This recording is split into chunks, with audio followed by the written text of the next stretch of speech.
Hi, this is Esther Lynn from MMAfighting.com, and I'm here with Dave Meltzer, and we're going to discuss the upcoming Bellator card. So Fedor, I just wanted to talk about this because I don't know. It's been years since we were here in this building when he lost to Werdum, and he hasn't had a good run since. Why should we be interested in watching Fedor's return? Well, I mean, he's still an intriguing character in the sense that he's one of the legends that built the sport. So, is he going to be the Fedor of 10 years ago? And nobody is. But he's Fedor, and it's an intriguing fight in the sense that it's probably going to be a good action fight. I kind of envision it. I don't know if it'll end up like this, but my thought going in is it's kind of like the Dan Henderson fight, which was, it was 4 minutes of a lot of fun. If you remember that fight, it was an awesome fight, and either guy could have won that fight. Yeah. And Fedor ended up being, of course, Mitrio's not the same as Henderson. We know we're a guy who is this close to being knocked out, all of a sudden comes back and wins, which Henderson's done more than once. But, Mitrione kind of did that in his first Bellator fight too. So but it's probably gonna be a knockout. Mitrione's bigger, he's very athletic, but I don't want to discount Fedor, because anyone who hits that hard, you can't discount, but and who knows? I mean, maybe any fight could be his last fight, no matter how long the contract is. The reality is that at 40, and in his last fight, he didn't look good. So you just, and he's going against a guy a lot bigger than the last guy he fought. We're in the same exact building where he lost to Werdum, and because of that, is there some kind? Do you feel like do he remembers any of that, or he feels that pressure to perform here, or?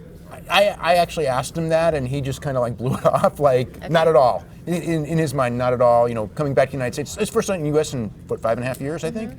And to him, it just felt the same. Like a fight's a fight type of a thing. Atmosphere doesn't matter, but yeah, I mean, Fedor and Werdum. I mean, there have been a lot of big moments in this building and in MMA history, and the Fedor of Werdum, in a sense, may have been the biggest one. What do you remember about that night? Well, I mean, I remember that. That's one of my, most, vivid memories of covering MMA is the triangle, in the sense that, we talked about it before.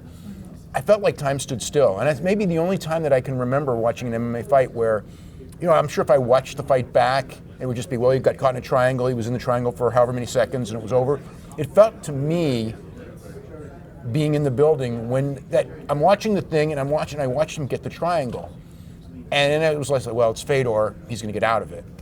And then it was like time froze. It felt like to me, and then it was like, he's not getting out of it. But Fedor doesn't lose. You know what I mean? And it's kind of like, it's like, Fedor, and there's very few guys like that, like GSP or John Jones, Anderson until he lost to Weidman, right, where you just think in your mind, even when they're in a bad shape, and we've seen Fedor, and again, I saw Fedor come, in theory, close to losing 4 or 5 times, but right, he always got out of it. So in my mind, it was like, okay, he's getting out of it. He's getting out of it. And then it's like, he didn't get out of it. And it was over. And it was just like, what did we just witness? And it was, I think that was, again, it was a 9-10 year win streak.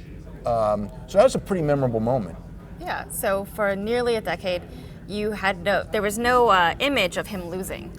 It was hard to almost. I couldn't fathom it. Right. And then when it was over, it was like, what did we just see? And even then, like before that fight, I mean, I didn't think that he was the Fedor that he had been a couple of years earlier, but I didn't think he was going to lose the fight either. Right. You just don't think of. I mean, like in some cases, like when George St. Pierre fought Matt Hughes, okay. Even though Matt Hughes had been so dominant and everything like that, George was the guy upcoming. Right. And you really, I mean, I had the sense that George was going to win that fight. Yeah. And a lot of times you get that when John Jones fought Shogun or whatever, where it's like, yeah, the champion's the champion, but it's that time. And with Fedor, Werdum wasn't the guy you thought would be the guy. I guess in hindsight, we should have said, well, look at, I mean, Verdum's beaten a lot of great people. Yeah. So maybe he was. But at that moment, Fedor still had that invincible aura about him. What happens on Saturday they have a multi-fight contract. What happens if Fedor loses? Depends on how he loses and depends on his mentality. It's impossible to say. I mean, he could lose quick. I mean, this fight could end in a minute. It could end in 2 minutes, in either direction. So I think if he wins, I think it's great for Bellator. You get more fights. But then, okay, so who does he fight next? Right. I mean, that's the other thing. It's like, is it what guys are we got on the Congo, Bobby Lashley? I mean, I don't know. I don't know what that means. So it's hard to really predict if he loses. Does he want to fight again? I mean, no matter what the contract is. I think that what we've learned with MMA when it comes to guys who are stars, and again, the ratings will probably tell us a little bit about this too, but often, you think guys are done, and maybe even physically they are, but if they have names, people will still watch on that night, and this is all about TV ratings. Mm-hmm. So, I mean, how many times have you been told that a guy's done? I mean, look at with Tito, or Kimbo Slice or whatever. Ken Shamrock, I mean, these guys where it's like they're done, and then they put them on TV and they do massive ratings. And I don't know how, Fedor has done ratings in the past. He's usually done good ratings. A couple, the first CBS was a real big number. Mm-hmm. You don't know what that's going to be because, a lot of the guys like Chael and all that are such great talkers, right? So, even when you think that they're not at their peak anymore, they talk you into being intrigued by the fight. Right. And Fedor's the exact opposite. Fedor doesn't talk at all, which is actually like his gimmick is that he doesn't talk practically. Yeah, and I think that's actually, maybe that's why he's endured this long, is that he has that mystique about him. Well, he has mystique. And we've always enjoyed that contrast. He, in an era of trash talkers, he's this, a reminder of a bygone era of. He is a reminder of a bygone era for older fans, especially fans of that period. And there's a certain thing about Fedor. He's got a very likable quality to him that a lot of fighters don't have. He's kind of like this, the sheepish teddy bear who but we've seen him just beat people. And in his heyday, I mean, you got those memories of Fedor. I mean, like when Kevin Randleman dropped him on his head and the fight's over, but then he won. Yeah. It's like, how does this happen? Or when he's almost knocked out and somehow that's again like with Werdum. Yeah. It's like when that was going on, it's like, oh man, he's in a lot of trouble. But Fedor always wins, so it's like you didn't even think that he could lose until literally this. As long as he was in that triangle, until the moment that the fight was actually over, I still didn't think there was a chance he was going to lose. Yeah. It's funny, even though he's had a string of losses, I still feel a connection to having always watched him and having always watched him win. So I'm still interested in the fight regardless, and I'm kind of interested in all Fedor fights still. But it's like Anderson last week. He's still Anderson Silva, but it's a mixed feeling. And again, and nobody wants to see those type of guys humiliated. Right. That's the one thing. And I mean, Anderson, whether he won or lost that last fight, you can't say he was humiliated. It was a decision. I mean, this one, the Maldonado fight, which was Fedor's last fight. I mean, that one was one when it was over. It was like, man, that was a bad showing. And that's the one thing where it's like you don't really want to see. A lot of people don't think about it because again, it was in Russia and few people saw it. So this is still new to the. 99% of the people that watch this fight will have no knowledge of the Maldonado fight other than they may have read about it, but reading about it and seeing it are two different things. Yeah. So. There's still that, but yeah, I mean, if he goes out there and loses badly, I think people will feel bad. I don't think people want to see their legends humiliated. No. Yeah. I remember when Cormier fought Henderson and he was just throwing Dan Henderson around. That was disheartening. The fans didn't even want to cheer because they were just like, I don't want to see a legend get thrown around like this. It was too much. Yeah. It was too much, yeah. Yeah, I mean, what you want to see is the Bisping Dan Henderson fight because even though he lost, it was like the last Rocky movie. Mm-hmm. Well, not the last one. I think they did one more, but the one in 2007, I think, where it was like he lost. He should have lost, but he left with his head held high, and that's what Dan Henderson did in the fight with Bisping, even though he lost. And I guess that's the perfect scenario if Bellator had a great heavyweight division would be for Matt to win, and just because he's newer. And for Fedor to go out on a high note at the same time in a great, thrilling fight. But because Bellator doesn't really have like this deep heavyweight division, I think it's probably better for Fedor to win. Mm-hmm. Just because you just want as many Fedor fights as you can get as long as people are still interested in watching them. All right. And with Matt, I mean, since coming over from the UFC, where do you see his career going now here in Bellator?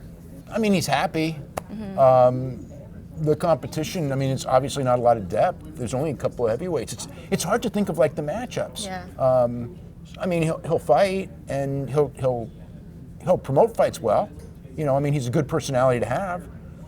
But it's like, what legendary fighter is he going to be? Like I wonder, like, what's the goal? Yeah. And what's the goal for Fedor too? It's like, is it just there's going to be a fight and then there's going to be another fight? It's like, there's not really a championship. There's not really, okay, if Fedor wins, there's this opponent. You know, I mean, it really isn't this dream match for Fedor. I mean, you know, like Bobby Lashley's not really it. Congo's not really it. It's just fights. Yeah. Do you have any idea what kind of interest is in this in terms of like ratings? Do you think it'll do well? Do we know? It's impossible to it's impossible to predict. I think it will do. I think it will do well. I don't feel, if the goal is to do what Tito and Chael did, I don't think it's going to do that big. I don't think that's the goal. I think the goal is just to do better than usual, and I think it'll do better than usual. There's no UFC competition on Saturday night. I mean, there's a show Sunday, but it's not a big show. So this is the event for the weekend, really. Yeah. I don't think that there's. I've been checking out what the sports competition is, but it's a bigger than usual Bellator show. So if it could get like an average of 900,000 to 1 million, viewers, I think that's about where. Hopefully it'll fit. A success. Yeah, if it's like 7, then it's kind of disappointment. I think it's like in the 700,000 range. Okay, let's move on to the co-main event. Josh Thompson is fighting Patricky Pitbull. It's Josh Thompson's first fight in over a year, and he's been hurt. Yeah, and he's older. So yeah, it's a lot of questions. There's so many questions. We don't know where his health is, how that fight's going to go. Do you have any predictions at all? I don't. I mean, it's impossible because I don't know. Like Josh is another guy where the last couple of fights he had in UFC, I mean, you can tell that he's not what he was 5 years ago. Patricky Pitbull is a good fighter. He's got knockout power. If Josh is not in good health, he'll lose for sure. If he is in good health, we'll see. I mean, he's more ring-wise, I think. He's fought much tougher guys, although Patricky Pitbull's fought tough guys.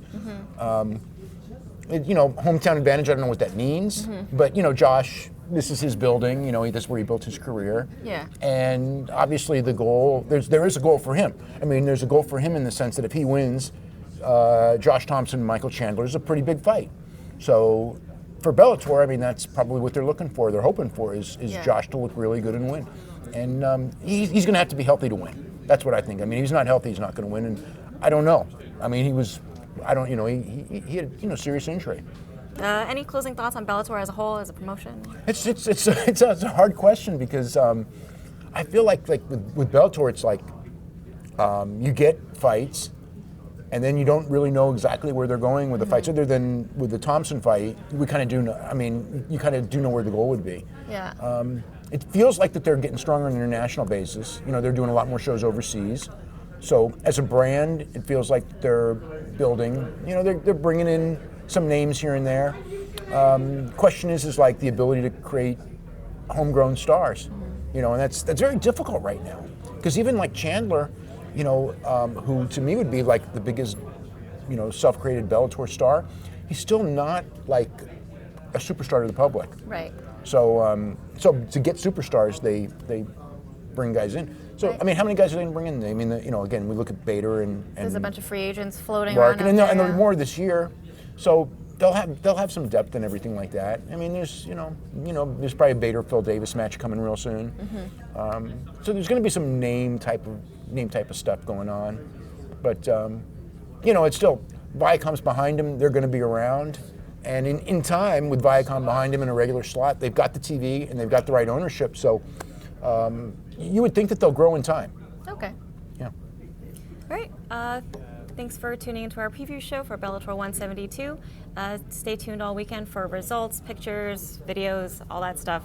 And for Dave Meltzer, this is Esther Lynn at MMAfighting.com. Thank you for watching.